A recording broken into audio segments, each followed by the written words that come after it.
ઘણા આવે ને આમ બાપા મારતા, ઘણા બહુ આનંદ આવ્યો, બહુ આનંદ. શેનો આજે ભીડ બહુ હતી, ભીડમાં તને શું આનંદ આવી ગયો? ઘણા ભીડ જોઈને આનંદ આવે, કારણ કે આજે બહુ આનંદ આવે. શું થયું? આજે સજાવટ બહુ સુંદર હતી, ઘણાને સજાવટ જોઈને આનંદ આવે. અને ઘણા દર્શન કરતા કરતા આંખમાંથી અશ્રુપાત કરવા લાગે. એને તને કેમ રડવું આવે? બસ ભાવ ભરાઈ ગયો. શું થયું કે આજે ઠાકોરજી સાક્ષાત જાણે આ લીલા કરતા હોય ને એવા દર્શન થઈ રહ્યા છે. એને આમ સાક્ષાત લાગે અને એનું હૃદય ભાવથી છલકાઈ જાય. વસ્તુ એ જ છે, સજાવટ એ જ છે, સામેનું દ્રશ્ય એ જ છે, પણ તમારી ભીતરનો ભાવ કેવું પરિવર્તન એ જ ક્ષણોમાં કરી દે. તો આથી દૈવિક સ્વરૂપ યમુનાજી, આ સખી સ્વરૂપ, ચોથા યુથના અધિપતિનું સ્વરૂપ, એ યમુનાજીનું ચતુર્થ પ્રિયાનું સ્વરૂપ. દ્વારિકાના ચોથા પટરાણી એ કાલિંદીજી, મહાપ્રભુજી કહે એ જુદા છે, અને વ્રજના ચતુર્થ પ્રિયા યમુનાજી એ જુદા છે. આ બંનેનો ભેદ મહાપ્રભુજી સમજાવે કે જે 8 પટરાણીમાંના જે ચોથા પટરાણી કાલિંદીજી છે, વસામી યમુના જલે, જ્યાં કહ્યું ભાગવતમાં હું યમુના જલમાં વસું છું એમ કહ્યું. એટલે કે પટરાણી જુદા છે અને ચતુર્થ પ્રિયા જુદા છે.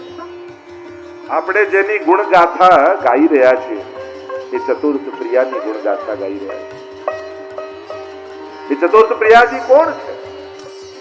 તેનું ચિત્ર તમે જોજો. કેમ કહેવાય છે કે યમુનાજીનું આ ચિત્રજી સર્વપ્રથમ શ્રી ગોકુલનાથજીએ પોતાના હસ્તે સિદ્ધ કરાવ્યું.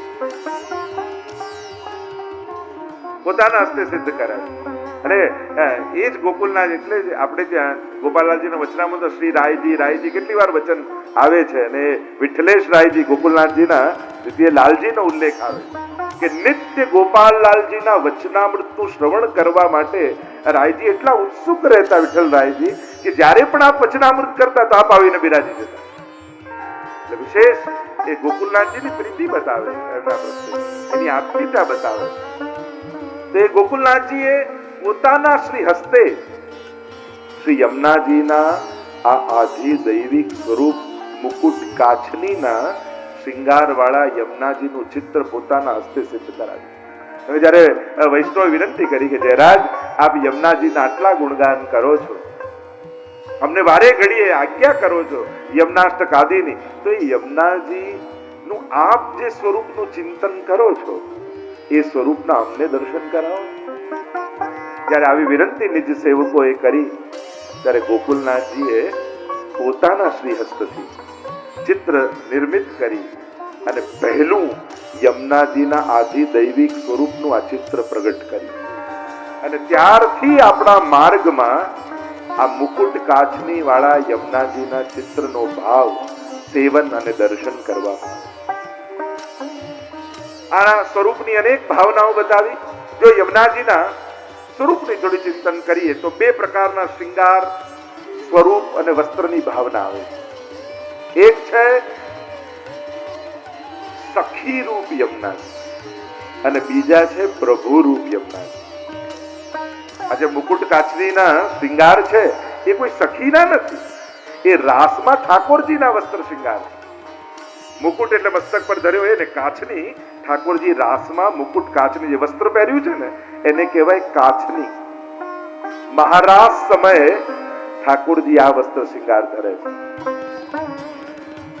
તો યુગલ સ્વરૂપ જે આપણે કહીએ છીએ યમુનાજીમાં બિરાજે છે, ઉભય સ્વરૂપ, તો આ બંને વસ્ત્ર શૃંગારનો ઉલ્લેખ આપણે ત્યાં યમુનાજી માટે મળે છે.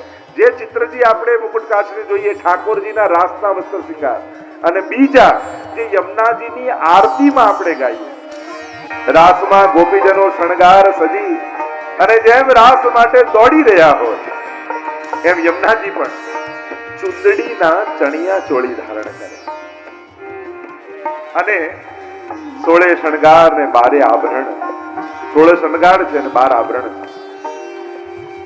જે દાગીના પહેરવામાં આવે એને શણગાર કહેવાય. અને જે મહાવર, બિંદી, કાજલ, સિંદૂર આ જે ધરવામાં આવે ને એ 12 પ્રકારના છે, એને કહેવાય આભરણ. એટલે 16 શણગાર સજે નકશિક શૃંગાર, જો વિછિયાથી લઈ મસ્તક સુધી, મુગટ સુધી, સિરપેચ આદિ સિસફુલ આદિ લઈને સોળે શણગાર એ તો સ્ત્રીના હોય, અને આમ સોળે શણગાર અને 12 આભરણ આ પહેરી દર્પણમાં મુખ જોતા રાસ માટે જાણે યમુનાજી તૈયાર થઈ અને પધારી રહ્યા છે બ્રજમાં. એ આખી જાણે રાસનું વર્ણન. જો આરતીમાં તમે ગાઓ છો ગહેવર વન ચાલ્યામાં, તમે બધા વ્રજ ગયા છો? ગહેવર વન ગયા છો? યમુનાજી છે, ગહેવર વનમાં યમુનાજી વહે છે. ગયા છે ને ગહેવર? ત્યાં યમુનાજી તો છે ને. તો આરતીમાં તો જોર જોરથી ગાઈએ છે ગહેવર વન ચાલ્યામાં, ગહેવર વનમાં ક્યાં યમુનાજી? પણ સ્વરૂપની ભાવના છે, લીલા ભાવના છે. આ મુકુટ કાચની ધરીને ક્યાં જાય છે? ગહેવર વન ચાલ્યા. ગહેવર વન કેમ જાય છે? ઉપર માન કુટીર છે, ઠાકોરજી અને સ્વામીજી રાસ કરે ને એના પેલા માન લીલા કરે. એટલે જ આપણે ત્યાં પોડાવતા પેલા માનના પદ ગવાય. પહેલા રીસાય, પછી મનાય અને પછી રાસ. આ રોજની લીલા છે. માન ધરવું એટલે રીસાવું. આજે ઠાકોરજી પાસે સ્વામીજી પધાર્યા અને કહ્યું ચાલો ને આપણે માન લીલા કરીએ. ચાલો, દાન, ખેલ, માન અને રાસ આ ચારે લીલાઓ નિત્ય થાય છે, રાસને અંતર્ગત છે. અને કહ્યું કે પહેલા માન સ્વામીજી આપ માન ધારણ કરો ને હું આપને મનાવું. હવે માનની લીલા કરવી છે. સ્વામીજી રીસાયા અને ઠાકોરજી તો એટલા ચતુર, અને રીસાઈને સ્વામીજી શું કરવા લાગ્યા? દૂર જઈને ઉભા થઈ ગયા. કે માન માટે પણ કોઈ સંજોગો ઉભા કરે, કોઈ વસ્તુ ગોતવી પડે. સ્વામીજીને એમને એમ તો રીસાવાય. એટલે સ્વામીજીએ કહ્યું કે પ્રભુ મારા સ્વરૂપના ગુણગાન કરો તો આપના મુખે મારા સ્વરૂપની પ્રશંસા સાંભળવી મને બહુ ગમે. એટલે ઠાકોરજીએ કહ્યું ચાલો આપની સ્વરૂપની પ્રશંસા કરો, ગુણગાન કરો. અને ઠાકોરજીએ કહ્યું સ્વામી જો આપનું મુખારવિંદ તો ચંદ્રમા જેવું. અને આ સાંભળીને જે રીસાયા સ્વામીજી. પણ આમાં રીસાવા જેવું શું છે? સ્વામીજી કે ચંદ્રમામાં કાળા દાગ છે, શું મારા મુખ પર કાળા દાગ છે? જાઓ આપની જોડે વાત નહીં. અમને તો કારણ જોઈએ રીસાવાનું. માન ધરવું છે એટલે મોકો ગોતે. અને ચંદ્રમા તો ઉપમા શ્રેષ્ઠ ઉપમા છે મુખારવિંદની. નૈનન મેં દો ચંદ બસો મેરે નૈનન મેં દો ચંદ. પણ માન ધરવું છે એટલે કારણ ગોતે. જાઓ આપની જોડે વાત નહીં કરો. આવું કરો છો મારા સ્વરૂપનો ગુણગાન. અને પીઠ દઈને બિરાજી ગયા. થોડા દાણા લીધા હાથમાં, અનેક મયુરો હતા એને દાણા નાખવા લાગ્યા. એટલે મયુર ચૂકે ઠાકોર સામે જોવું જ નથી. આપ મારી સામે આવશો જ નહીં. પ્રભુને જવું કેમ કરીને મનાવવા?